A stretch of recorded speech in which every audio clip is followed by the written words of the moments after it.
सबसे बड़ा भ्रमात्मक स्वरूप यह है कि हम रोज सुनते हैं, रोज कहते हैं, चलने का उत्साह भी रखते हैं, पर हम चलते नहीं हैं। हम विषय सेवन, शरीर में मैंपन, शरीर संबंधियों पर ममता, इसे त्याग नहीं पाते। इसे त्यागना ही हमारा चलना माना जाता है। इस मार्ग का चलना तभी माना जाता है जब शरीर में मैंपन, भोगों में सुख बुद्धि, शरीर संबंधियों में ममता, इसका जितना आप त्याग करते जाएंगे उतने ही आप प्रिया प्रीतम के नजदीक पहुंच रहे हैं। सारे सिद्धांत इसी मायाकृत बंधन के नाश के लिए हैं। ये पर्दा हटा कि झांकी होने में देर नहीं लगेगी। और अहोभाग्य कि हमें प्यारी जी ने सतमार्ग पर चलने के लिए बहुत बढ़िया विधान बना दिया है। ब्रज 84 कोश भूमि ये कोई तीर्थ नहीं है, ये प्रभु का निज घर है। अनंत ब्रह्मांडों में अनंत जीव हैं, उनमें से कुछ के सौभाग्य हैं जो इस पावन ब्रजरज का सेवन कर पाते हैं। ब्रजरज वो महान शक्ति संपन्न वस्तु है जिसका सेवन करने मात्र से हृदय रजोगुण से रहित होकर भगवदानंद की तरफ प्रवाहित होने लगता है। पर असाधन रहित होकर के सेवन करें। यदि भगवद विरोधी आचरण करते रहोगे तो रजरानी का प्रभाव आपके अनुभव में नहीं आएगा। अहोभाग्य हमें इस ब्रज भूमि में, वृंदावन में सत्संग मिल रहा है, नाम जपने का, गुण गाने का अवसर मिल रहा है। अब चूक नहीं, प्रमाद नहीं, आलस्य नहीं। अगर प्रमाद और आलस्य और चूक हो गई तो ऐसा सहयोग बार बार नहीं मिलता है। बड़े बड़े संत महात्मा मांगते हैं, संत महात्मा, औरों की तो बात जाने दो। कहते हैं अहो हरि वेहू दिन कब ए हैं, जा दिन में तजी और संग सब हम ब्रजवास बसे हैं। अहो हरि वेहू दिन कब आए हैं। हे हरि, वो कब हमको ऐसे दिन प्राप्त होंगे, ऐसा सौभाग्य प्राप्त होगा जब अन्य सब संगों का त्याग करके केवल आपके प्रेमी जनों का संग करते हुए ब्रजभूमि में हम वास करेंगे। देख लो कैसे ब्रजभूमि में वास करना है। कह रहे हैं और संग सब तज, ये शर्त है। वृंदावन ऐसे रहे मनो चिन्हारो नाही। मानो किसी से हमारी पहचान ही नहीं होनी चाहिए। किसी से पहचान बनाने नहीं आए इस भूमि में।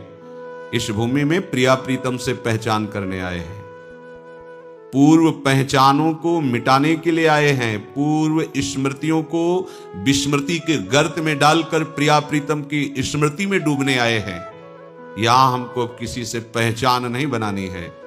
यहां हमें किसी का संग नहीं करना। हम तो प्रिया प्रीतम के संग के लिए यहां आए हैं। प्रिया प्रीतम की स्मृति के लिए आए हैं। प्रिया प्रीतम के लिए रोने के लिए यहां आए हैं। प्रिया प्रीतम के तड़पने के लिए यहां आए हैं। उनका नाम लेकर उनके लिए हमारे हृदय में व्याकुलता, तड़पन हो। गदगद सुर नयना सजल, दंपति रस रह भीन, इही गति वृंदा विपिन में फिरे प्रेम तन लीन। तो ये तभी हो सकता है जब तज और संग सब। देखो हमसे चूक क्या होती है। अगर हम ब्रजवास कर रहे हैं, श्रीधाम में वास कर रहे हैं, तो हम कितना परिचय रख रहे हैं प्रिया प्रीतम से, कितना रख रहे हैं प्रपंच से, ये देखना होगा। ब्रह्मा के बनाए हुए प्रपंच से कितना हमारा संबंध है और प्रिया प्रीतम उनके निज जनों से कितना हमारा संबंध है, इन दोनों को देखना होगा। दोनों को देखो। और यहां कह रहे हैं कि सब संग तज करके मनो चिन्हारो नाय। तो जो बकाया रह गया है अंदर से, और संग उसका भी त्याग कर दो, असंग हो जाओ और पहचान मिटा दो। केवल प्रिया प्रीतम की पहचान से ही तुम्हारी पहचान हो। नाते नेह राम की मनियत सुहृद सुसेव्य जहां लो, अन्यथा नहीं। अहो हरि वेहू दिन कब आए हैं, संग करत नित हरि भक्तन को, हमने कहूं नाही अघय हैं, सुनत श्रवण हरि कथा सुधारस, महामत हुए जय है। कबई न दो नैन निसो, निस दिन नीर निरंतर बहे हैं, हरि चंद श्री राधे राधे, कृष्ण कृष्ण कब कही हैं, अहो हरि वेहू दिन कब आए हैं। ऐसा कब होगा? जब भगवत प्रेमी महात्माओं का संग करते हुए कभी भी हम तृप्त ना हो। ऐसा लगे रात दिन ये चर्चा सुनते रहे, रात दिन इनके समीप बैठे रहे। जैसे आग के समीप बैठने वाले को अंधकार और शीतलता जनित कष्ट नहीं भोगना पड़ता, ऐसे भगवत प्रेमी महात्माओं का आश्रय लेने वाले को अविद्या अंधकार का और विकार रूपी जाड़े का कष्ट नहीं सहना पड़ता। जो संत समागम में रहता है, बोलो इस समय किसको कौन सा विकार सता रहा है? जब भगवत चर्चा होती है, भगवत नाम कीर्तन, भगवत लीला गुण गायन, ये ऐसी महान रसवृत्ति है, कोई भी विकार उस समय आपका स्पर्श नहीं कर सकता। तो हे हरि, ऐसा कब होगा कि हम ब्रजवास करते हुए आपके भक्तों के संग से कभी भी तृप्त नहीं होंगे और भूख बढ़ती जाएगी?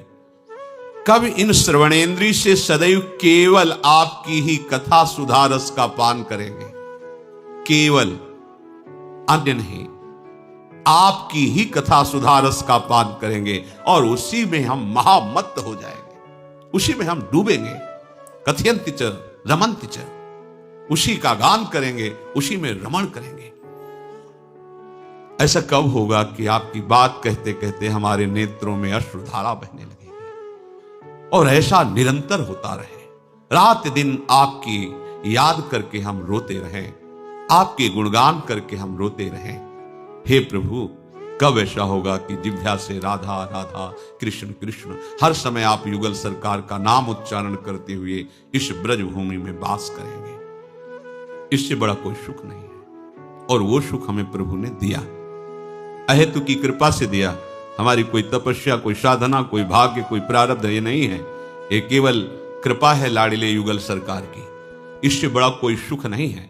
देखो, महापुरुष जन कहते हैं, जो सुख होत गोपाल ही गाए,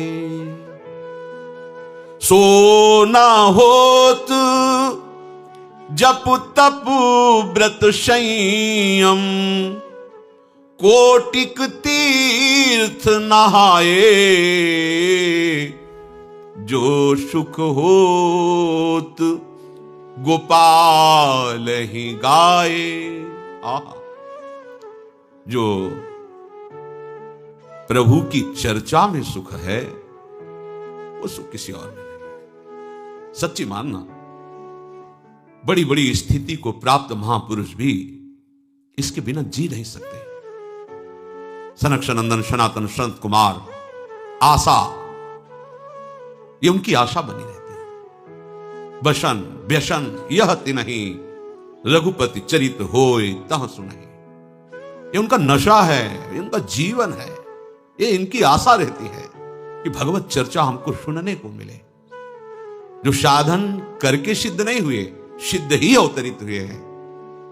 भगवान शिव भगवान है, परंतु लीला चरित्र में ऐसा रस है कि काकभूषण जी उच्च आसन पर बैठ करके भगवत चर्चा कर रहे और भगवान शिव हंस रूप धारण करके नीचे बैठकर सुन रहे।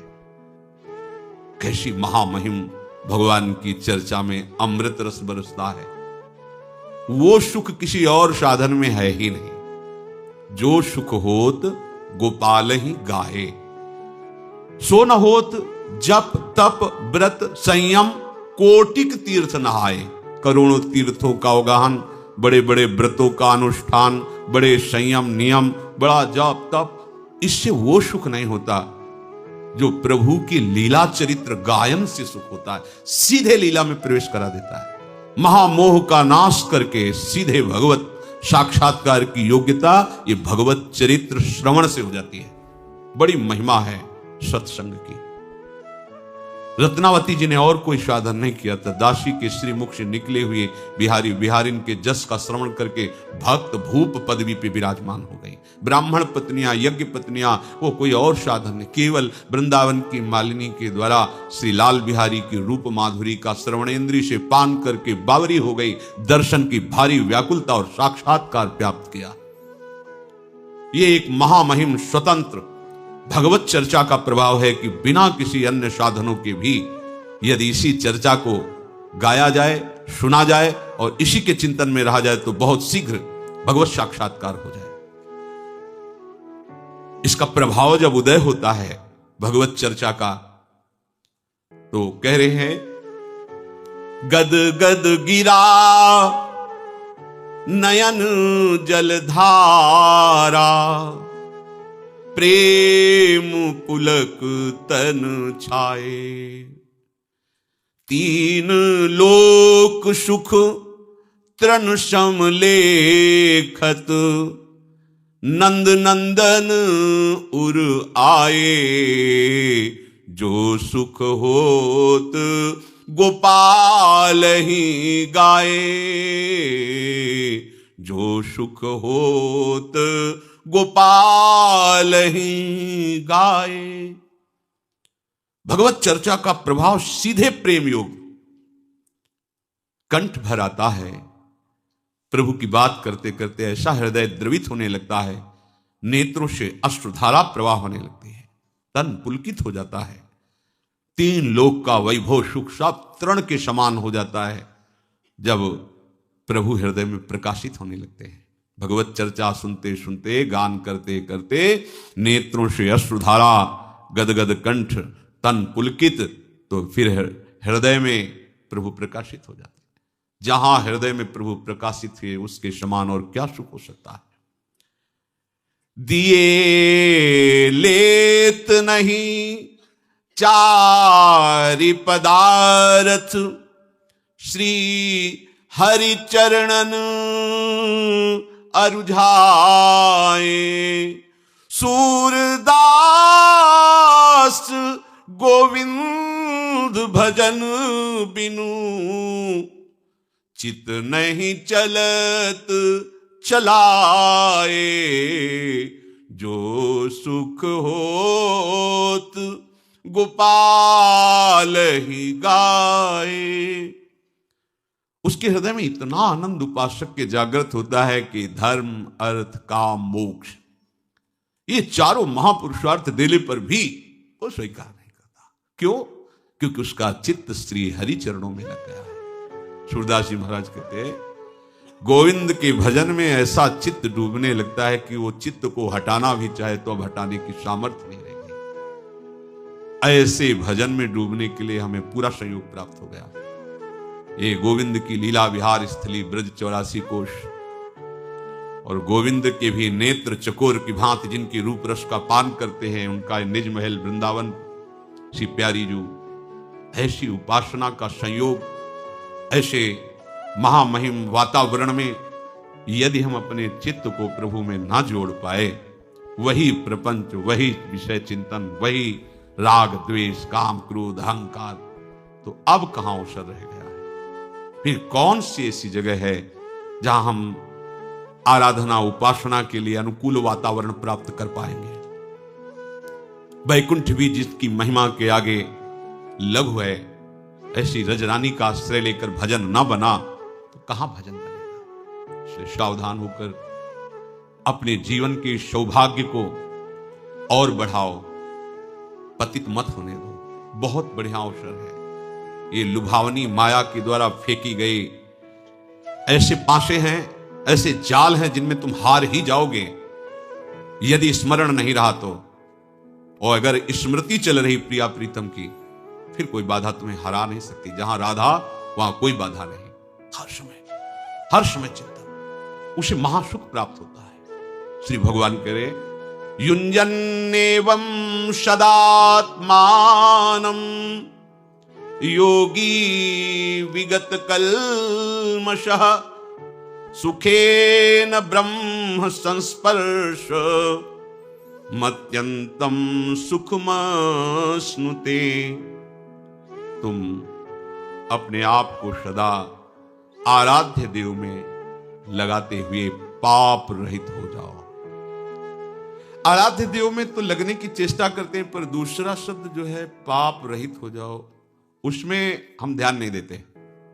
पूज्य श्री राधा बाबा, आप तभी समझना कि आप आराध्य देव के भजन में प्रवेश पा गए हैं जब स्वप्न में भी आपको काम विकार न सताए। ध्यान से, जागृत की बात नहीं कह रहे। आपके स्वप्न भी काम वेदना युक्त नहीं होंगे जब आपका भजन में प्रवेश हो जाएगा। जागृत की कौन कहे। दूसरा, स्वप्न में भी कोई कितना सताए तो उस पर स्वप्न में भी क्रोध नहीं आएगा। तीसरा, बड़े से बड़ा प्रलोभन प्राप्त होने पर स्वप्न में भी तुम्हारा वैराग्य सुरक्षित रहेगा। स्वप्न में भी तुम किसी लोभ प्रवृत्ति से डिगोगे नहीं, तब जानना कि भजन में प्रवेश हुआ है। एक बार पूज्य श्री उड़िया बाबा जी ने स्वप्न देखा। एक दरवाजे पे गए, भिक्षाम देहि, बहुत सुंदर नवयुवती स्वर्ण आभूषणों से अलंकृत स्वर्ण की थाल लिए और उसमें बड़े रत्न आदि। बाबा पीछे हटे और कहा कि मुझे तो माधुकरी चाहिए, ये सब नहीं। हटने लगे तो देखा कई घरों से ऐसी सुंदरियां निकलकर आसपास से घेर लिए। बाबा भागे, आंख मूंद करके भागे, और जब बहुत दूर निकल गए तब आंख खुली उनकी, तो देखा ये तो स्वप्न था। तो शांति मिली कि चलो, स्वप्न में भी मन ने प्रतिग्रह स्वीकार नहीं किया, मन में कहीं किसी सुंदरी के प्रति आकर्षण नहीं हुआ। जो राधा बाबा कह रहे समझो, तब माना जाएगा कि आपका भजन में प्रवेश हुआ है, आप निष्पाप हो रहे हैं, जब स्वप्न में भी आपको काम वेदना परास्त न करे। स्वप्न में भी आपको सताया जा रहा है पर क्रोध नहीं आया। स्वप्न में भी आपको संपत्ति दी जा रही पर आपको लोभ नहीं आया, तब माना जाएगा कि भजन में प्रवेश हुआ है। समझो भजन क्या चीज है। जीवन आपका प्रभु के लिए है, इसलिए आप आत्म प्रवंचना मत करो।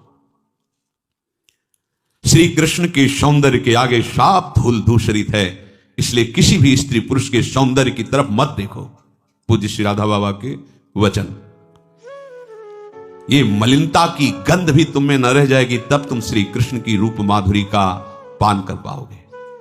कोई आकर्षण न रहने पाए, इसलिए संभालो। ये इधर उधर ताक झांक के तुम्हारा ही पतन कराने के लिए माया तुम्हारे नेत्रों में बैठ के कर रही। सावधान, कोई यहां देखने लायक नहीं है। अगर देखने लायक है तो प्रभु है। जनक जी की वाटिका में पुष्प संचय करने के लिए, गुरु सेवा के लिए प्रभु श्री राम लखन जी गए हुए थे। उधर जानकी जी गई थी देवी आराधना के लिए, तो एक सखी पुष्प लेने गई थी।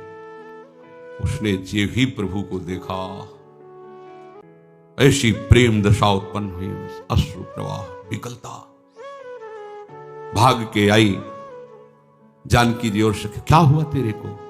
वसु कहती, देखने योग्य है, देखा है, देखने योग्य है, बस। और कुछ नहीं बोल पा रही थी। कौन है? जानकी जी की सहेली महामहिम, वो विकल है, हम तुम तो जीव हैं। वो क्या कह रही? देखा है, देखने योग्य है, देखने योग्य। जानकी जी ने कहा, क्या देखा है? तो कहती, देखने योग्य। ओ अश्रु प्रवाह, चलो देखते हैं क्या है। श्री जानकी जी जब सखियों के सहित जीव ही कंकण और नूपुर की ध्वनि सुनी, प्रभु श्री राम का मन आकर्षित हुआ। लक्ष्मण जी से कहते हैं, आज तक ऐसा नहीं हुआ, मेरा मन कोई आकर्षित कर ले, हमारे रघुवंश का स्वभाव है। ये ऐसा क्यों हो रहा मेरे मन में?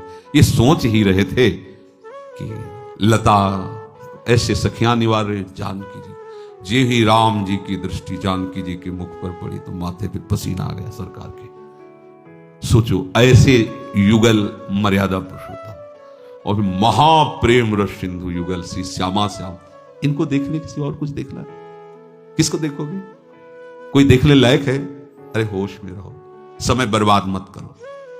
समझो, परमार्थ का भी ककहरा नहीं आता। यदि कोई तुम्हें अच्छा लगता है इस सृष्टि में तो अपने को साधु महात्मा परमार्थी मत समझना। अभी ककहरा नहीं आता परमार्थ का। पूज्य श्री राधा बाबा, हिमालय की तरह अचल होना चाहिए तुम्हें अपने धर्म में। तुम्हारी श्रद्धा प्रभु में अटल होनी चाहिए।